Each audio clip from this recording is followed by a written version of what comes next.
In this video, I'll show you how you can draw an architecture section even if you're a complete beginner without any prior experience. So right here in my computer, I have opened Rayon.design, which is a cloud-based tool for architectural drawing, which is fast, easy, and reliable for you to use. So in order to draw a section plan very precisely, I will highly advise you to first off create floor plans with Rayon as well, because that transfers a lot easier into a section, and I'm going to show you exactly how in just a second.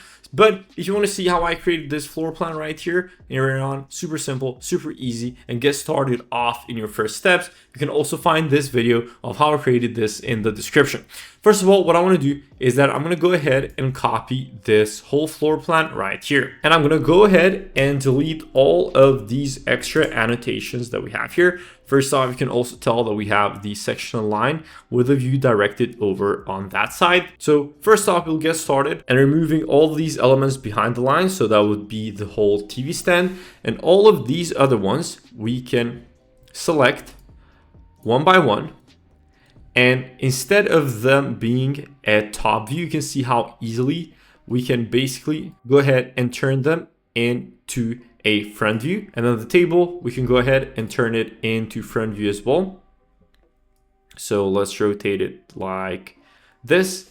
Let's move it downwards to our imagined ground for now.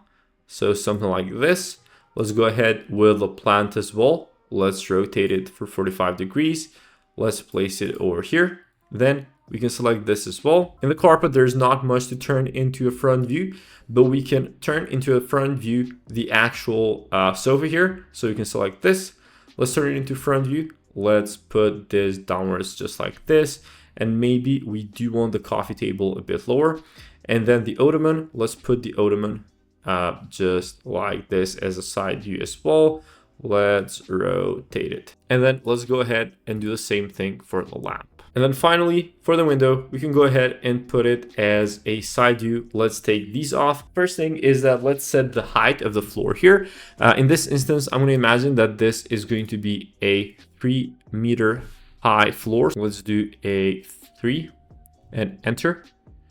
The angle, we can leave it like this. And now we can choose this imagined ceiling and drop it down. So you can see how easily we can go ahead and transform a view from top view into actual front view. And then now this window, we can get started from right here and go all the way up. So something like this. Let's take off all dimensions for now. We're going to leave this line that shows that the room actually extends that way as well. And let's delete this one too. Next, what we can do is we can gonna go ahead and add 2 rectangles here at the bottom.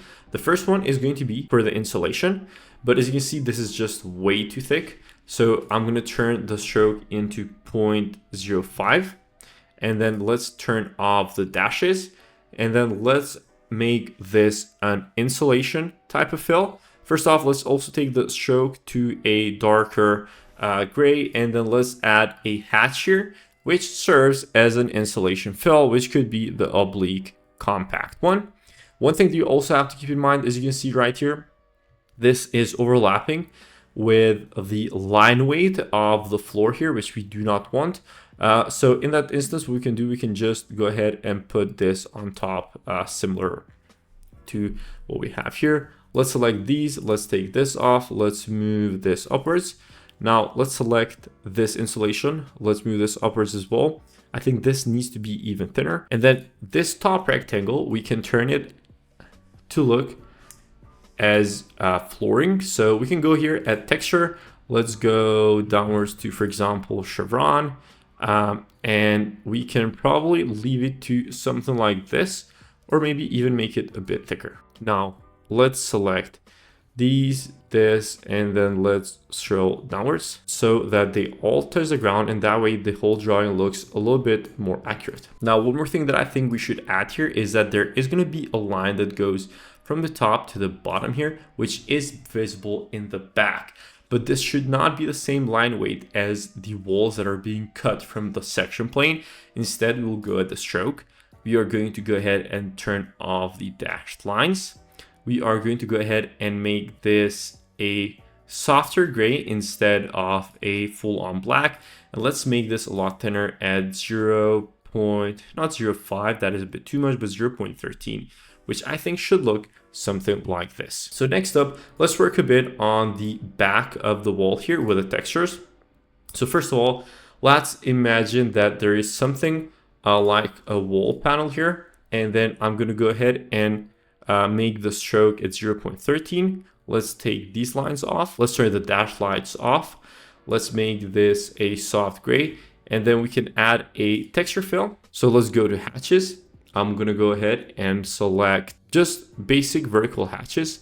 And then what I will do before I move on to anything else is that I will go to layers. And I do want this whole area to be behind the furniture. So I'm going to select the rectangle and keep it at right here.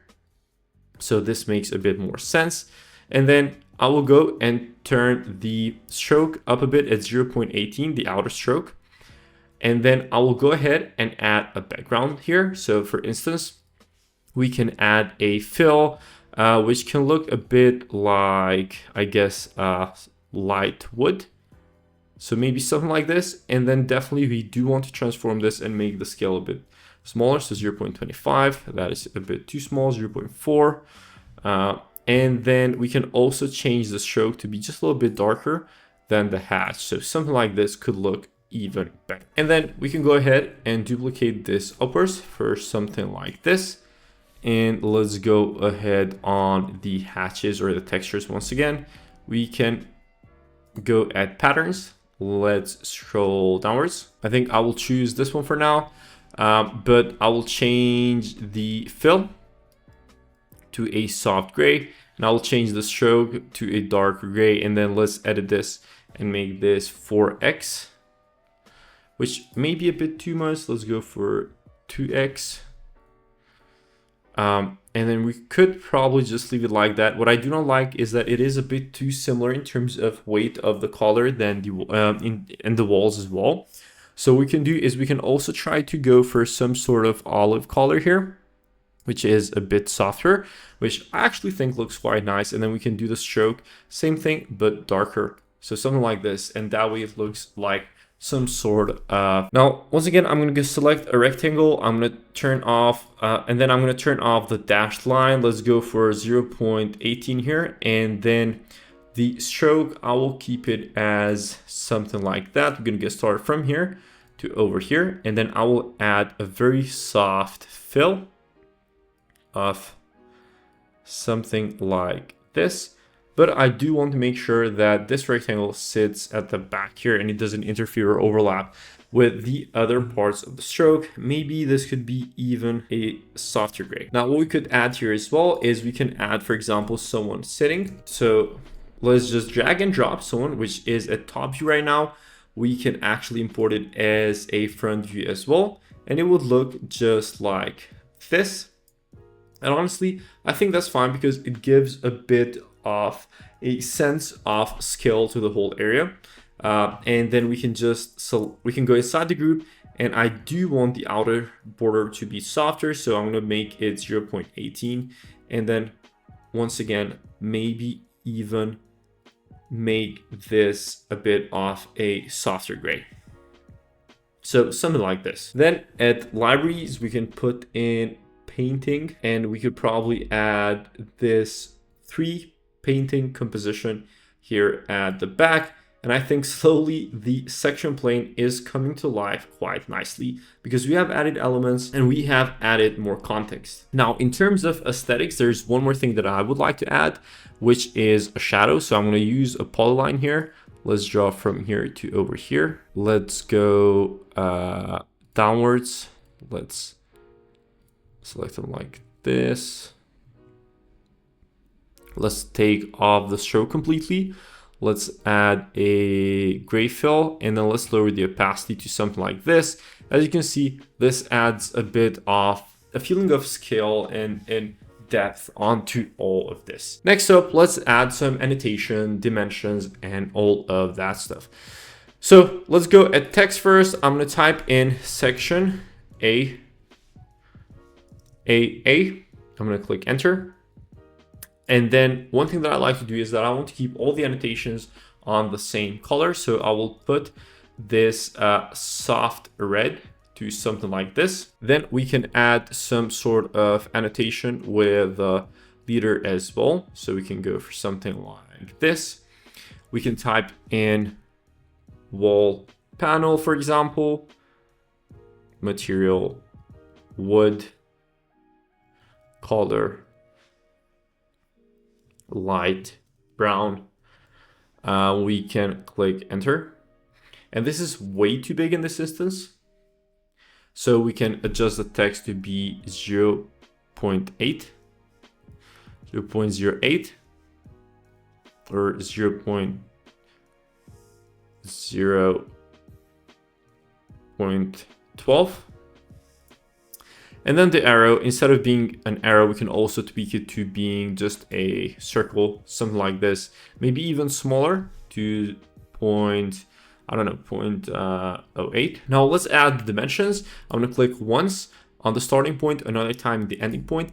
And here at the offset, I do want it to be the same across all the sides that I will put dimensions on. So you do want it to be 0.8 meters in terms of the offset. We can click, and then in this instance where we have to do multiple dimensions, so once for the thickness of the walls, for the thickness of the ceilings, once for the height of the windows, and once for the thickness of the slab, what we can do is we can turn on the chained dimensions right here in Rayon. We can click once over here, we can do 0.8, and then we can continue with the rest of the dimensions that we're going to take on this side. So in terms of a section, these are most of the elements that I would put in. Once again, I want to remind you that in Rayon, you can easily invite people because it's collaborative. You can work multiple people on the same time at the same project. And if you're basically done with your section or something like this, you can basically go ahead and add a page right here on this page option. You can click once for the starting point and once for the diagonal.